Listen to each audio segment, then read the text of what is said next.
Hello everyone, welcome to science express. आज हम discuss करेंगे जनरल साइंस के पिछले वर्ष के सर्वोत्तम प्रश्न। हमारा टारगेट है railway exam, group D, LP, technician and JE. इन सभी एग्जाम में साइंस एक इम्पॉर्टेंट पार्ट रहता है। So now let's start general science पिछले वर्ष के सर्वोत्तम प्रश्न, day 6 lecture. Which of the following makes bread soft and spongy when baking soda is added? जब हम बेकिंग सोडा ऐड करते हैं तब जो ब्रेड फॉर्मेशन होता है, ब्रेड होता है जो सॉफ्ट एंड स्पॉन्जी होता है, वो किसके कारण होता है? इसमें CO2 गैस निकलता है, इसीलिए ब्रेड सॉफ्ट एंड स्पॉन्जी होता है। कार्बन डाइऑक्साइड गैस के वजह से ब्रेड में पफीनेस और सॉफ्टनेस आता है, और स्पॉन्जी जो फ्लेवर और टेक्सचर आता है वो कार्बन डाइऑक्साइड की गैस के वजह से आता है जब हम बेकिंग सोडा इसमें यूज करते हैं। On heating ethanol with concentrated H2SO4 at 443 K gives. Ethanol को अगर हम हाई कॉन्सेंट्रेटेड H2SO4 से अगर मिक्स करके हीट करें तो क्या प्रोड्यूस होगा? तो प्रोड्यूस होगा ethene. Okay, correct answer is ethene. ETHENE एक एल्कीन है। ओके, जिसका एल्कीन का जनरल फॉर्मूला होता है CnH2n। Electrons and nucleus are held together by. Electrons और न्यूक्लियस किस की वजह से, किस चीज की वजह से एक दूसरे की तरफ अट्रैक्ट रहता है? Correct answer is the coulombic force. Electrons and nucleus are held together by coulombic force. What is the combining capacity of an element is called? Element का कंबाइनिंग कैपेसिटी को हम किस नाम से जानते हैं? इसको हम वैलेंसी के नाम से जानते हैं। सपोज सोडियम, इसका एटॉमिक नंबर 11, इसका इलेक्ट्रॉनिक विन्यास होगा 2,8,1, और क्लोरीन, इसका एटॉमिक नंबर है 17, इसका जो इलेक्ट्रॉनिक विन्यास है 2,8,7।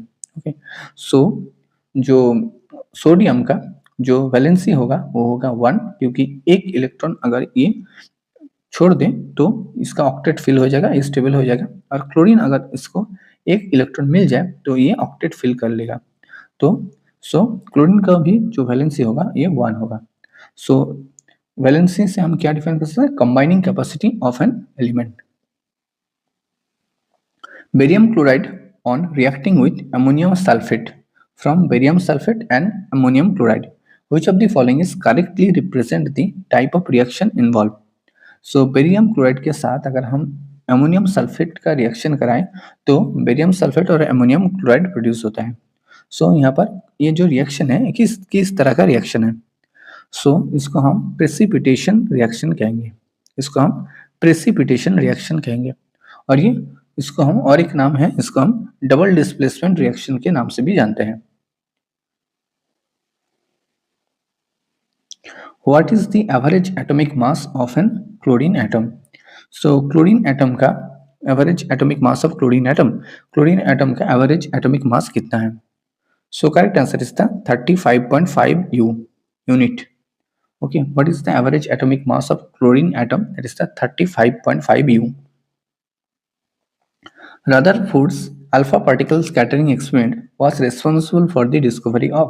रदरफोर्ड्स का जो अल्फा पार्टिकल स्कैटरिंग एक्सपेरिमेंट है वो किस चीज का डिस्कवरी में हेल्प किया? ये हेल्प किया एटॉमिक न्यूक्लियस को डिस्कवर करने में। Rutherford's alpha particle scattering experiment was responsible for the discovery of atomic nucleus. Dilute aqua solution of which among the following is used as a weak antiseptic for eyes? जो dilute aqua solution है जो हम आंखों के इस्तेमाल करते हैं ऐसे एंटीसेप्टिक के रूप में, वो चीज़ क्या है? वो है बोरिक एसिड। ओके, जो एंटीसेप्टिक के रूप में हम यूज करते हैं आंखों में वो है बोरिक एसिड है। It is also one type of weak acid. Which of the following statement is not correct regarding to Rutherford's nuclear model of an atom? Rutherford's nuclear model जो एटम का दिया गया है उसमें कौन सा स्टेटमेंट यहाँ पर करेक्ट नहीं है? Size of the nucleus is very large as compare to the size of the atom. ये जो स्टेटमेंट दिया गया ये करेक्ट नहीं है। सो यहाँ पर आंसर हो जाएगा size of the nucleus is very large as compare to the size of the atom. ये स्टेटमेंट रॉन्ग स्टेटमेंट है। Which of the following hydrocarbons is used in the preparation of anesthetic? So anesthetic preparation में कौन सा hydrocarbon का हम इस्तेमाल करते हैं? हम इस्तेमाल करते हैं इथीन को। ओके, सो इसके और एक नाम है इथिलीन, ETHYLENE, इथिलीन। इसका फॉर्मूला है C2H4। ओके, C2H4 इसका जनरल फॉर्मूला है CnH2n। CnH2n इसका जनरल फॉर्मूला है।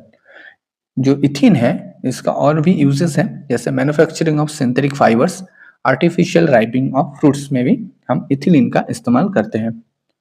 So correct answer is इथिन। Which of the following is the common name of natural admixture of mineral of zinc carbonate and hydrous zinc silicate? So इसका common name किस नाम से हम जानते हैं?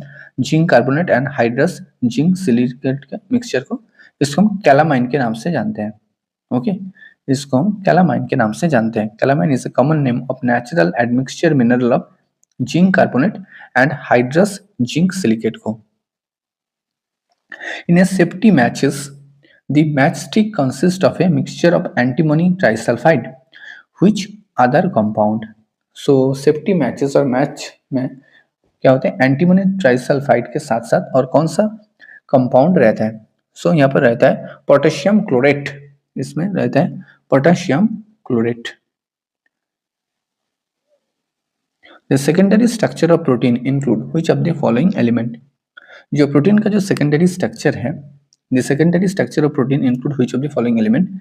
So secondary structure of protein किससे हम define कर सकते हैं? सेकेंडरी स्ट्रक्चर ऑफ प्रोटीन में जो स्ट्रक्चर होते हैं alpha helix and beta sheets stabilized by hydrogen bond.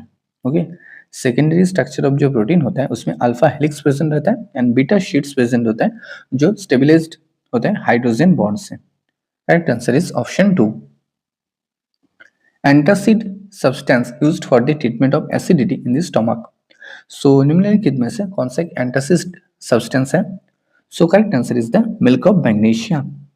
Milk of magnesia it is one kind of antacid जो हमारे स्टमक में जो एसिडिटी हो जाता है उसको ट्रीटमेंट के लिए हम इस्तेमाल करते हैं। It is a mild base. Which of the following is an example of emulsion? निम्नलिखित में से कौन सा एक इमल्सन का एग्जाम्पल है? So correct answer is the milk. Okay, milk एक इमल्सन का एग्जाम्पल है। When sulfur dioxide react with zinc gas from, जैसे सल्फर डाइऑक्साइड SO2 जब हम जिंक के साथ इसका रिएक्शन कराते हैं तो कौन सा गैस प्रोड्यूस होता है? सो तब ऑक्सीजन गैस प्रोड्यूस होता है।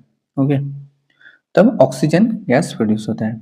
Sulphur dioxide react with zinc gas is formed, that is the oxygen.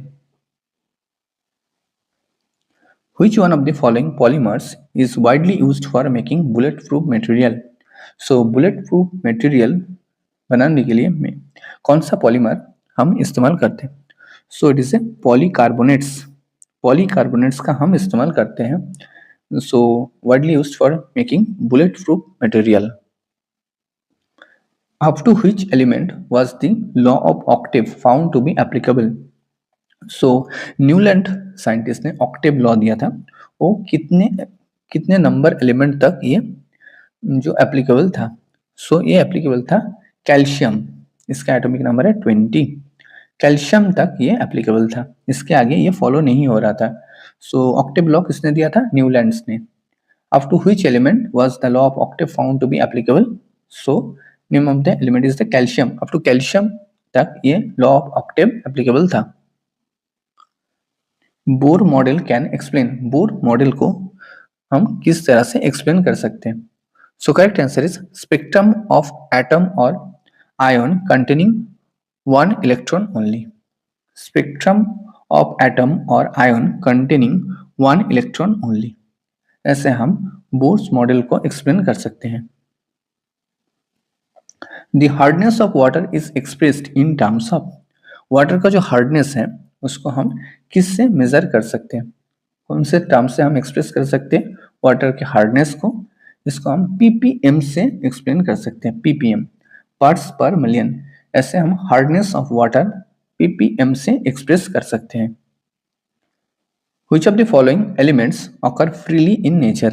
निम्नलिखित में से कौन सा ऐसा मेटल है जो एलिमेंट है, कौन सा ऐसा एलिमेंट है जो नेचर में मुक्त अवस्था में पाया जाता है, फ्री स्टेट में पाया जाता है। यहाँ पर क्या है, यहाँ पर सल्फर, सल्फर को हम नेचर में फ्री में occur in freely in nature, sulphur nature में फ्री कंडीशन में पाया जाता है। आयोडीन आयोडाइड सॉल्ट के फॉर्म में पाया जाता है, फास्फोरस भी नहीं पाया जाता है, ये हाईली रिएक्टिव होता है, फास्फोरस भी नहीं पाया जाता है और मैग्नीशियम भी नहीं पाया जाता है, ये भी एक रिएक्टिव सीरीज में ऊपर आता है। सल्फर, सल्फर को हम नेचर में फ्रीली ऑब्टेन कर सकते हैं, एक नॉन मेटल है, सल्फर एक नॉन मेटल है और सल्फर पॉली एटॉमिक के कैटेगरी में आता है, पॉली एटॉमिक की कैटेगरी में सल्फर आता है। Thanks for watching, don't forget to subscribe science express. Thank you.